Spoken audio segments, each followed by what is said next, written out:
Chapter 3. Past. Walking down the aisle, I feel truly beautiful for the first time in my life. Of course, when Bentley looks at me with so much love and wonder, I feel many emotions. But on our wedding day, walking with my arm in my father's, towards the man who'll be my husband in just a few minutes, I feel like a bride in my white organza gown that flows behind me.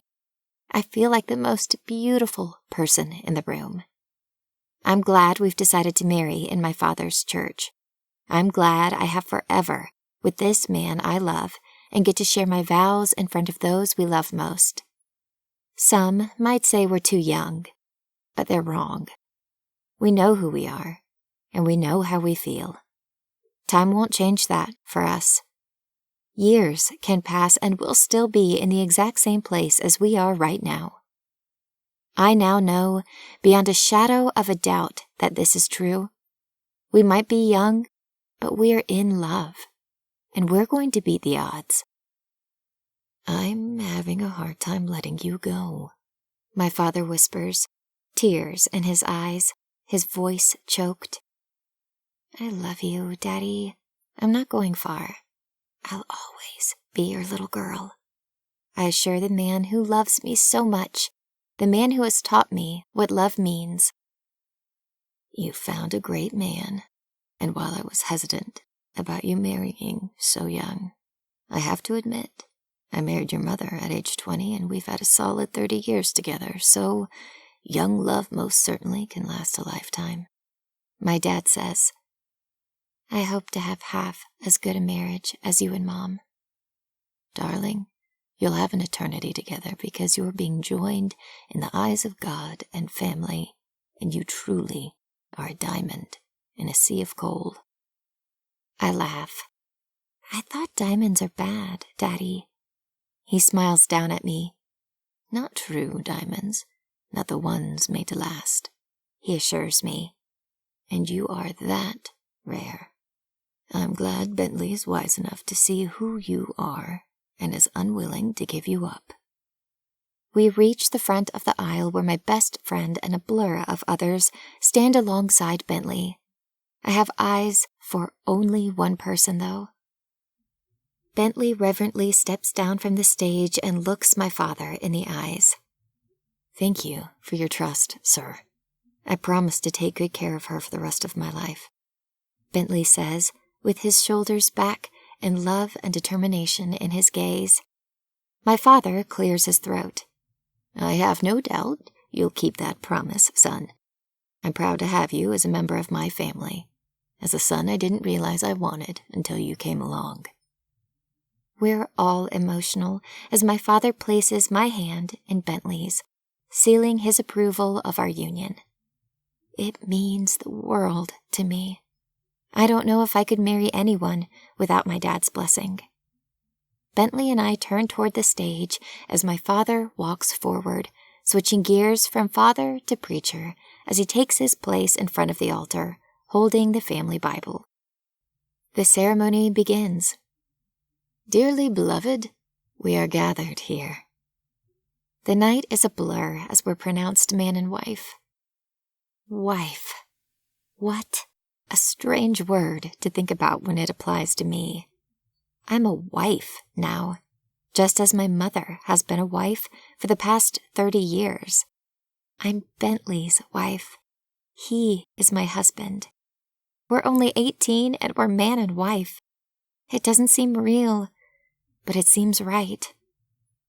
As Bentley pulls me around a dance floor, cuts cake with me, and does all of the traditional wedding ceremonies my mother has insisted on including, it becomes more and more real. Tonight will be our honeymoon. Tonight, I'll be flesh to flesh with my husband without guilt, without remorse, and I'm looking forward to night after night of laying in his arms, of never having to be apart again. The wedding reception goes by in the blink of an eye, and then Bentley and I are transported via limo to his 10,000-square-foot lodge. I've run the halls of his home since I was a kid, so it isn't exactly intimidating. But to think of it as my home is too mind-boggling to consider. I grow nervous as we pull up to his home. Will I ever think of it as my place? I can't imagine I will. It's his and Steffi's house. I'm just a guest. I have to push that thought from my mind or I'll go absolutely crazy. He steps from the vehicle and helps me out, then makes me giggle as he sweeps me up in his arms and carries me up the huge stone staircase. "Have I told you how very much I love you, Mrs. Lawrence?" he asks. It's the first time I'm referred to by his last name, and it sends a tingle of joy throughout my entire body. "Only a few thousand times," I answer. "It might just be as much as I love you, my dearest husband," I say, tears filling my eyes. He stops at the door as we gaze at one another. I almost feel guilty about having so much happiness in my life. I whisper, "Thank you for never giving up on me. I love you yesterday, today, and always." He kisses me so hard, I melt against him. Tonight, we won't have to stop. Tonight, he's mine and I'm his. I'm not even slightly scared. I'm ready to give my entire self, ready to become one with a man I love more than anything else on this planet. When his lips part from mine, I whimper and he smiles at me, desire blazing in his expression. And then he steps through the door, carrying me over the threshold and making his home mine. I know from this moment on, he'll always make me feel as if we are equal partners. He'll never make me feel anything less because our love is real, and it will last. Bentley doesn't place me on my feet when we enter the house. Instead, he moves with purpose, and there is no doubt in my mind where he's heading. We've waited long enough to become one. The honeymoon starts right now, without us jumping on a plane. I'm happy to go nowhere, but I know Bentley has chosen some exotic location. We've just agreed to wait 2 days before leaving so we're rested from our whirlwind wedding. Bentley makes it to his room, and then he sets me down. I look around. I haven't been here before. We knew if we entered his bedroom, we wouldn't be able to resist one another. It was hard enough resisting each other in public. Teenage hormones aren't something to toy with. My body's been on fire from the very first kiss we ever shared. "Can I have a few minutes?" I ask, suddenly feeling shy and nervous. "Take all the time you want," he says. He points to a door that leads into the most beautiful bathroom I've ever seen. My nerves dance as I shut the door. I don't lock it. I don't need to. I have no doubt Bentley means it when he says to take my time. I move forward and my nerves dissipate when I find a box on the mile-long bathroom counter that truly is any girl's dream come true. There's a note on the top that makes me chuckle. "I'm out of the house for the next 2 nights so I don't hear the walls rattling." Ew, gross. Just remember, that's my brother you're going to be molesting. Okay, I might be able to get past that since the 2 of you are disgustingly in love and all of that junk. But seriously, if I hear one moan, I might puke. More emojis follow these words. I keep reading. "I'm so happy for both of you that there aren't enough words to describe how I feel about you officially becoming my sister. You've already been my sis since we were 3, but now it's legally official. Screw this sister-in-law crud. We're just plain and simply sisters. I also know you very well, better than anyone else on this planet, so I thought I'd make it easier for you to lose the big V." Of course, several devil emojis follow these words. Now, don't get too kinky, but knock his socks off with the sexy stuff I've left you. I love you forever. Steffi. P.S. You were the most beautiful bride I've ever seen in my life. I mean it. The absolute most beautiful ever. P.P.S. I'll let my brother borrow you, but you're mine first. BFFs and sisters for life. Tears sprang to my eyes as I set down the note.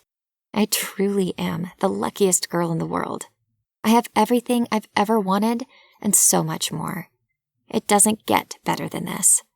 My face turns several shades of red as I pull out the skimpy lingerie my bestie has left for me. Can I wear it? It takes me a few tries to talk myself into putting the white lacy getup on my shaking body, but when I look in the mirror, I'm glad I have. I look like a sexy yet innocent siren. I didn't think it was possible I could look like this. The skimpy lace holds my ample chest up and in, giving me Victoria's Secret cleavage, and the thong panties cover about 2 inches of my lower regions. The spa appointment Steffi insisted on a few days earlier had been painful, but with the sexy lingerie on, I'm glad we did it.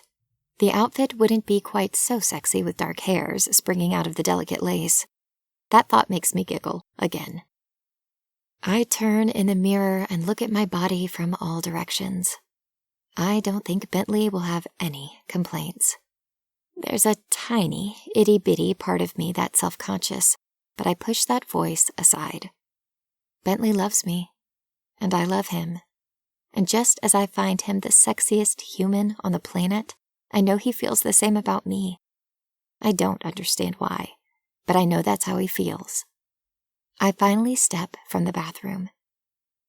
Bentley is lying in bed, the blankets covering his lap, his beautiful golden chest bare. I drool over this absolutely sexy man, and I forget about how nervous I am. When our eyes meet, and I see the raw passion in his gaze, the last of my nerves evaporate. He pushes back the covers and beckons me over. My feet barely touch the ground as I move to him.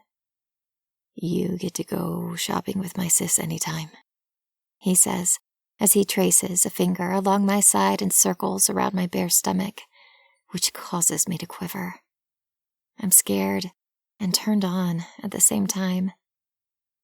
This was a gift left for me, I tell him breathlessly. "Great gift," he says huskily. He pulls me closer and we gaze into each other's eyes.